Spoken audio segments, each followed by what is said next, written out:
What's going on, guys? Back again. It's only been, I don't know, a couple months or so since we've done one of these videos.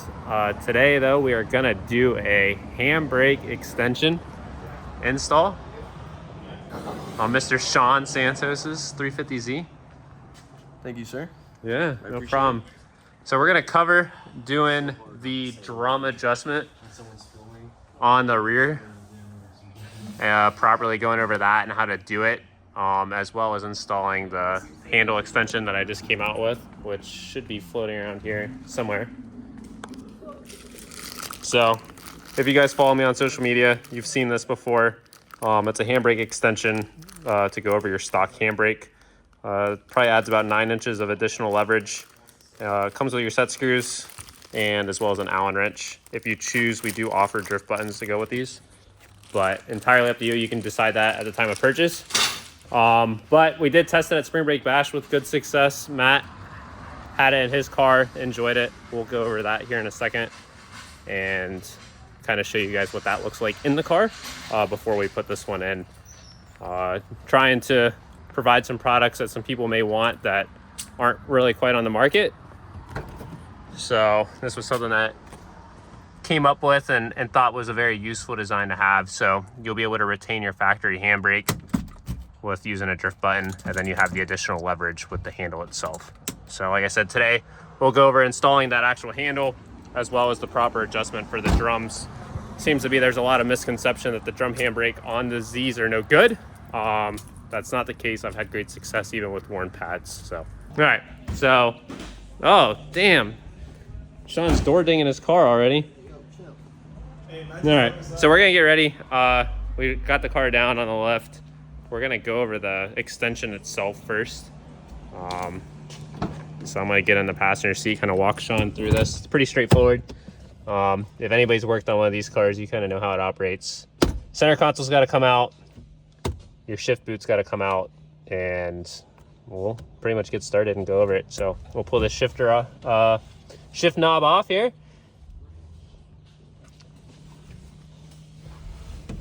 Three years later. Sean's gonna carefully try not to blow his trim apart. Probably the easiest grab from the back. We'll pull that out of there.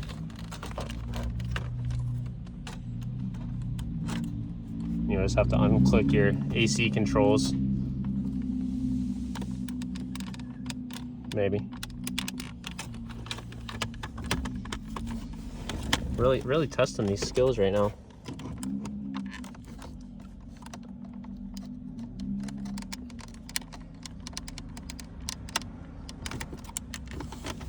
And YouTube magic.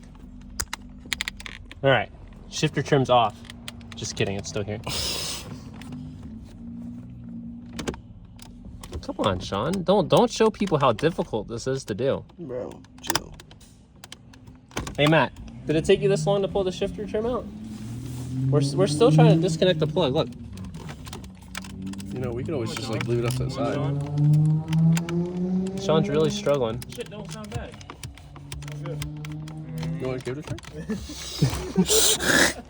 It's not just me, I promise. All right, and we're done. Bro. It's all right. This is for professionals only, I guess. All right.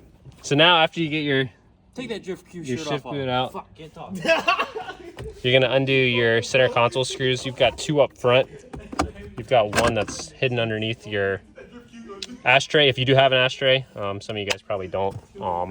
You'll have another Phillips here, and then you have a Phillips on the back corner behind your driver's seat, as well as your passenger seat. So we'll get these out quick, and then we'll go over the next part. All right, so we got all the screws out of the center console. Sean had to kick me out the car so we can get behind the passenger seat. So now we're just gonna pick this center console up.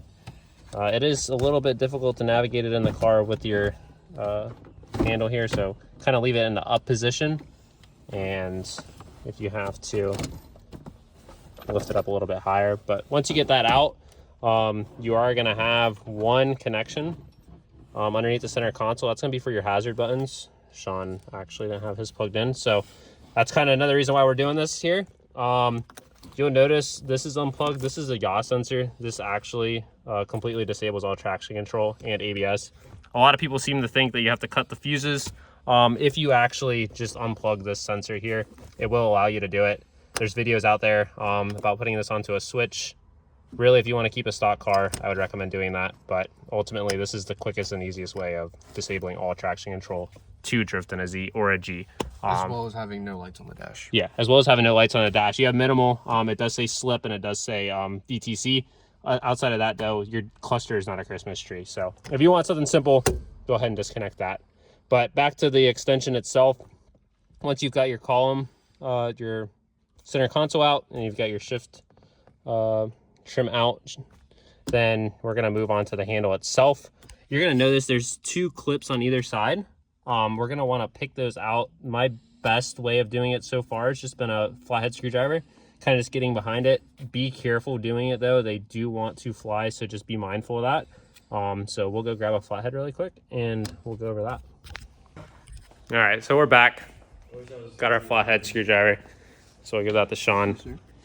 Probably go around to this side of the car. Was it 4 years in? So, like I said, you're gonna want to try to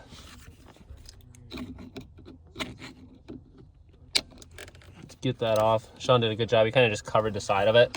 But then that's gonna allow this whole boot to get freed up. This would be the same process that you would need to do in order to put a drift button on as well. Sean does have a drift button, but we're gonna go back over the safety wire and whatnot that's needed to properly do it. So these are what the clips look like. A lot of people don't even retain these whenever they put this back on, but you can save them. They simply just click right back on. So now we're gonna pull this handle off. So go ahead and grab that handle off there for us. Or excuse me. All right. So if there was not a drift button here, which there is, if there was not a drift button here, then you could go ahead and slide your handle off. Since we do have a drift button, we're gonna just pop this drift button off and we'll put that to the side for now. We'll need that in a second. And you're gonna notice there's just like a little bit of rubber clip. You're just gonna pop those over the edge. That's gonna allow you to slide this off. All right, so Sean went ahead, he got the handle off for me. So this is basically what you're gonna be left with. And I'm gonna go over where we're actually gonna cut this. That's probably the most important part to getting the extension to look OEM. So I'm gonna go ahead and grab a tape measure for us and go over where I measure it from and where to mark it and how I've found the best way to cut it so far. Entirely personal preference on this. You realistically don't even have to put the boot back on if you decide not to. I just think it looks a little cleaner and more OEM appealing once it's all done. All right, so your best way, in my opinion, to go ahead and mark this is go ahead from there's an angle on this boot. I've been measuring from the bottom here. I'm doing 3 3/4. So you're not gonna get this 100% perfect, but close enough here. I'll kind of make a little Sharpie line. So that's about where you should see that line whenever you cut this. And again, like I said, from the base where it's the longest point of this, if you do it from the top, it might be a little off. And you're just gonna see a little bit more of the handle whenever you're done. So we'll go ahead and find a way to cut this and we'll put it in the car. Went ahead and cutting this. I'm gonna use a chop saw. It's the most convenient thing I have out right now. You can use a circular saw, you can use a razor blade, whatever you feel is best.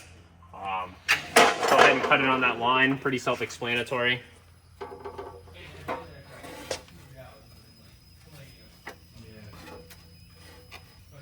This is a little overkill for what we're cutting, but it'll get the job done.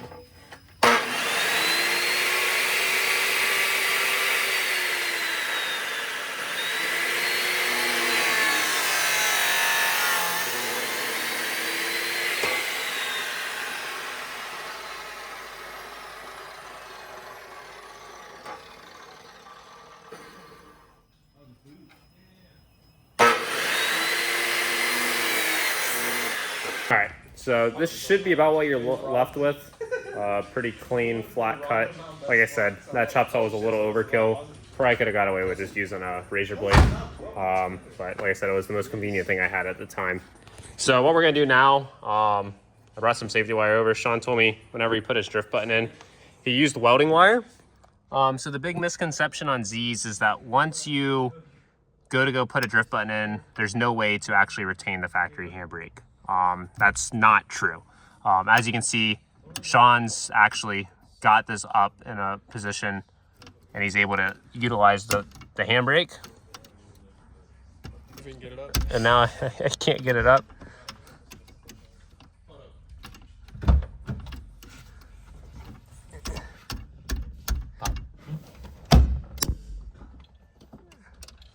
And then if you pull up,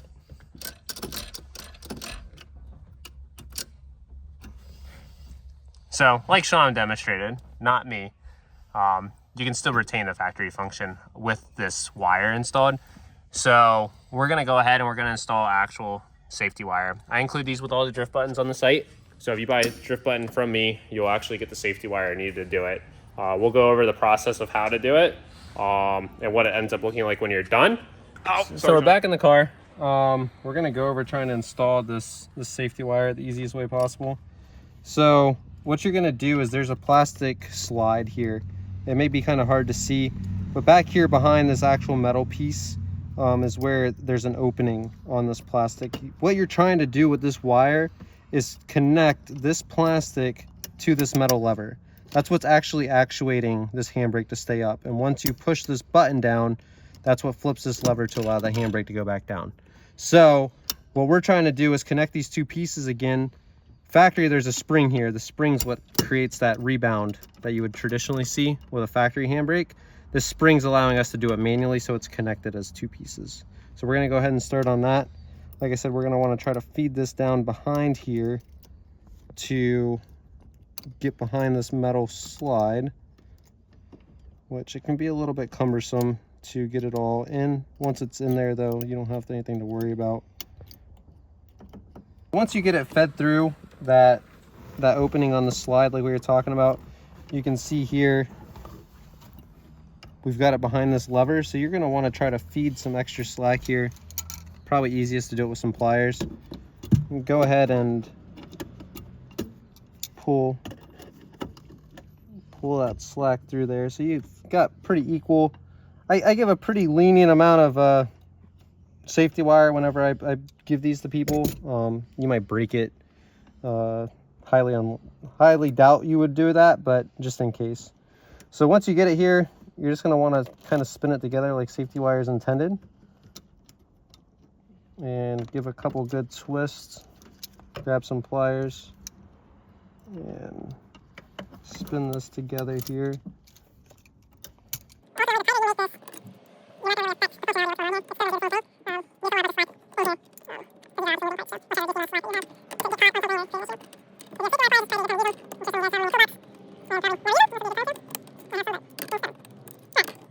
So once you get that pretty well twisted like that, you'll notice that's connected.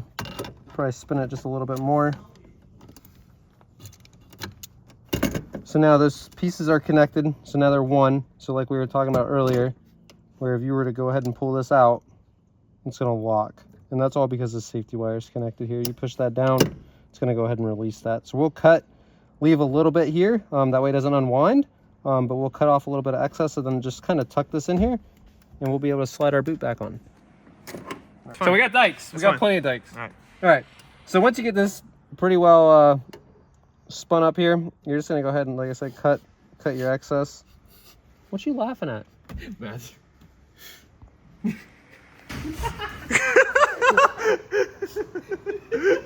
Hey, we don't have insurance here. All right. Back to it. So we're back to it. All right. Dikes. Go ahead and cut off your excess on the safety wire.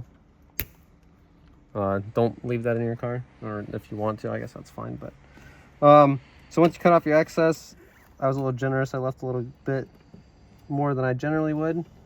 I just like to tuck it just in, just a little bit. It doesn't really matter where you put it. You just want it out of the way of this lever assembly. That's really all you're trying to do. So once this part's done, we can go ahead and install our handle back on the rubber piece that you just watched me cut a second ago. I put that over there on top of my car. So we're gonna go ahead and put this back on. What happened to the there is this other piece that it kind of goes with this whole contraption. So we'll kind of, oops, kind of line all this back up here. So that'll be what you're looking at to put back on the car. And we're just gonna slide that back on here.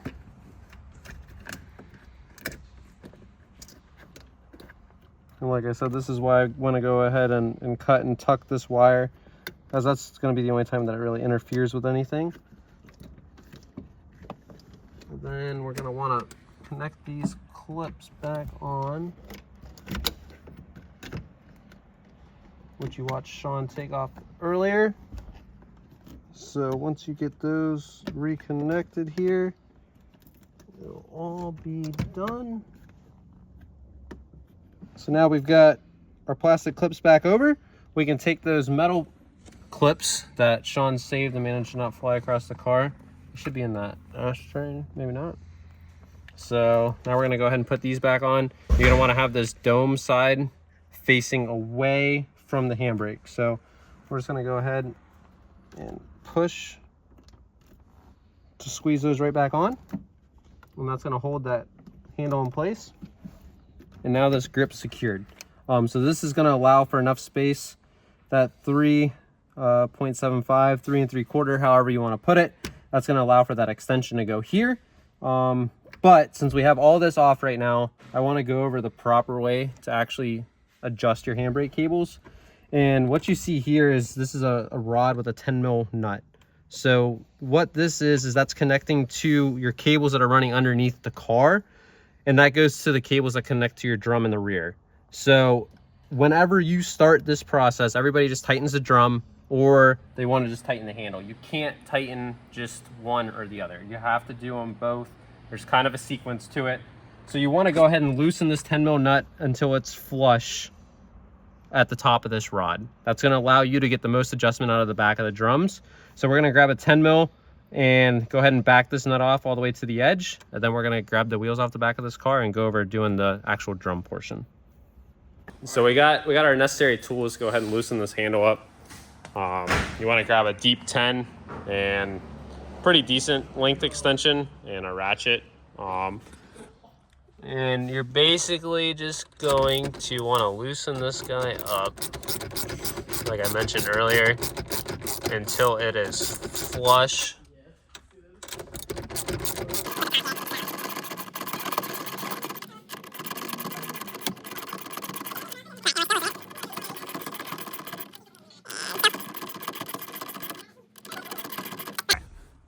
So that's basically what you're gonna look for there. Nut right at the top. And once you get the inside done, you're gonna wanna go ahead and take your rear wheels off. So Sean's gonna start on that.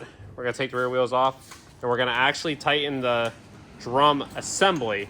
So inside the rear drum, behind the rotor, there's an adjuster knob, and that knob you can move upward, downward, and that's going to actually spread those pads apart, or the shoes, which is actually allows for the stock handbrake to function. So we're going to go ahead and show you how to properly do that, and then we're going to go back inside and tighten that handle to allow for the most engagement whenever you pull that handle up. So give us a second, we're going to get these wheels off, and we'll go ahead and show you how this is going to be adjusted. So right here on your car, you're gonna notice a rubber grommet.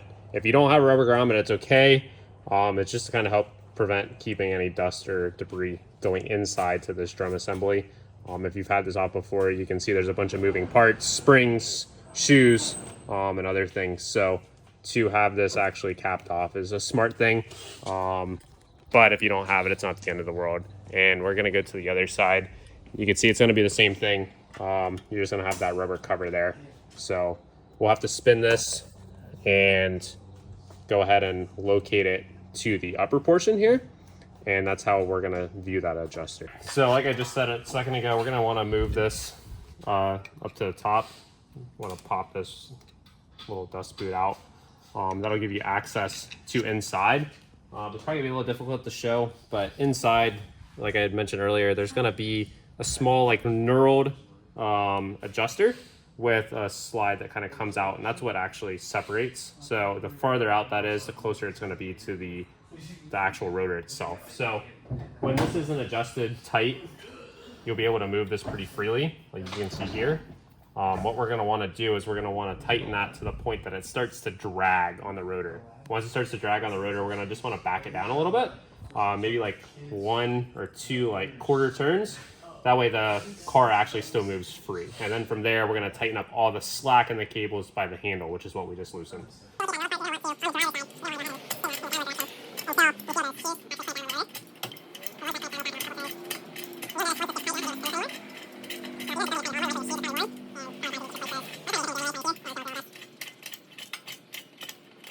So once you get it tight, you won't be able to really move this without extreme force. So that's too tight.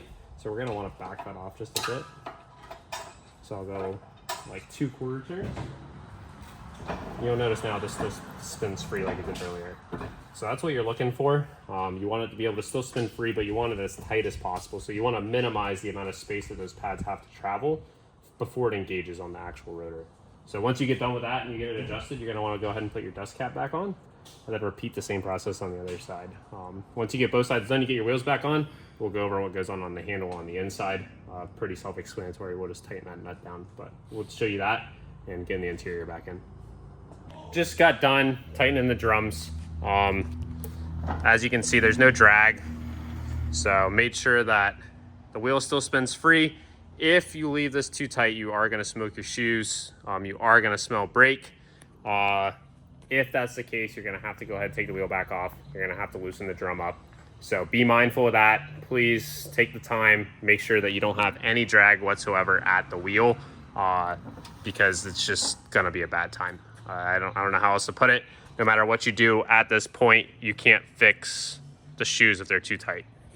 So once you got done with that, we can go ahead and put the car back down, and we'll tighten up the handle in the cabin and get the extension on.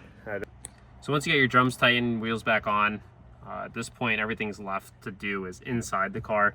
So we're gonna tighten this nut back down that we loosened up earlier. If you forgot to loosen this nut before you did the drums, just go ahead and loosen this up, recheck your drums, and then come back inside to tighten this. So what we're gonna do is we're gonna tighten this down.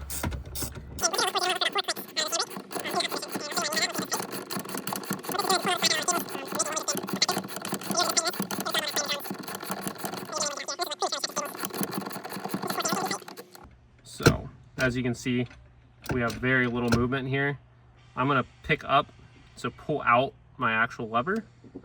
I'm gonna try to see where I'm at. Hard to see like really how many clicks we're at. I've got a pretty good idea of what it looks like. So I kind of hold the handle up, and as you can see, I'm pulling the handle down because we're tightening that slack. So I'm gonna get it just a little bit tighter here.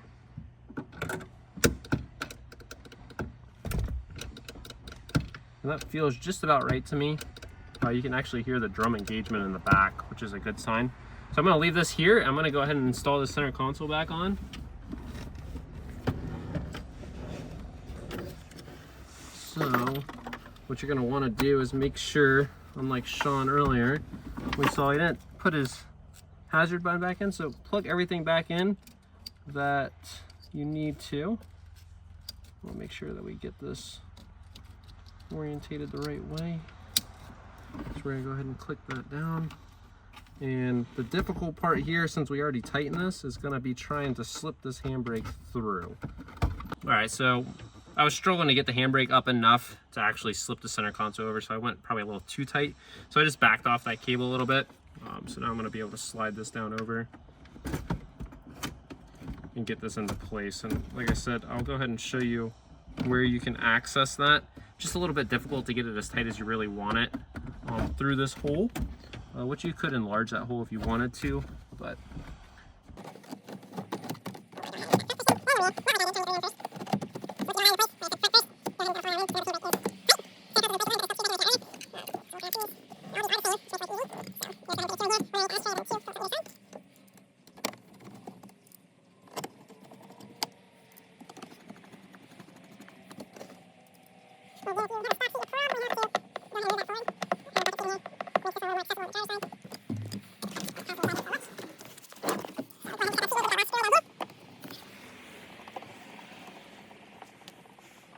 Alright, I loosened up the handle a little bit. Like I said, I like to try to have this pretty tight, probably about 4 clicks or so. Like I said, kind of hard to gauge that without that return spring. But what we want to do is go ahead and inside this ashtray, you actually have a visible hole to access that same cable. It gets a little difficult with your socket in here to try to go ahead and get that tight. So I'll tighten this down pretty much as I can until that socket wants to slip. And at that point, I'm not going to be able to tighten that anymore. You can try to force that center console on like I was doing earlier, but this way is more than effective. So now I got that extremely tight. You can see very little movement on that, and our handbrake still functions. So only thing left now is to go ahead and install our shift trim, and then after that we can go ahead and put this extension on. So this is kind of rinse and repeat of what we did earlier. The connector will go in. You'll want to slide your trim forward there. And as you see, I kind of just threw that in fifth, just kind of make it a little easier to get in. Move that back. We'll go ahead and put the shift knob back on. And since we're done accessing this here, we can put our ashtray back in. And this is complete. So we'll grab our handbrake out of our bag and go ahead and get it installed over our factory handle here. Like I mentioned earlier, it does include your set screws and an Allen. The only thing that I recommend is to go ahead and put a little bit of Loctite on here. So we'll grab some Loctite and put on these set screws once we get done with the video. Just for demonstration purposes, we'll get this on now though. So the nice part is, and the thought behind where the placement is of these set screws, gives you a good flat surface to actually lock this onto. But also it gives you a little bit of opportunity to adjust the positioning of how you see fit against your seat. So you can kind of orientate this in a more upward direction or a little bit more downward, depending on your feel. Entirely up to you. I was able to mount this in an upright position if you choose. It does get a little close to the shifter. As you can see, it kind of wants to rub a little bit. So if you want to do that, you're more than welcome to. Set screws will be a little long, but you could mount those like that if you chose. So in my opinion, I run in a little bit of an upward direction. So basically accessing that lower portion of where you just saw. And I'll go ahead and tighten these down. It is easier if you go ahead and kind of get the handbrake up so you can access those set screws.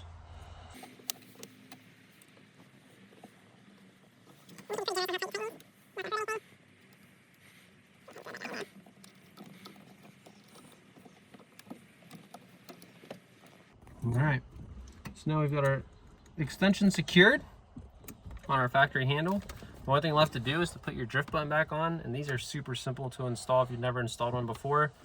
You saw how we took it off, just kind of slid off. It goes back on the same way. So just kind of good to beat it on there pretty well. So now at this point, you've got a functional handbrake. This extension's in a very nice spot. As you can see, I'm in a bucket seat, very comfortable position. Shifter goes into gear easily. It's not interfering with my legs, and I can go ahead and still retain a factory handbrake. So that kind of concludes this whole install of the handbrake extension. We'll go out on the street, maybe get Sean to do a little drift for us, or at least show you the fact that the handbrake will actually engage. And you know, hopefully you guys get one. If you have any questions, let me know. Hope this was useful, and we'll see you in the next one.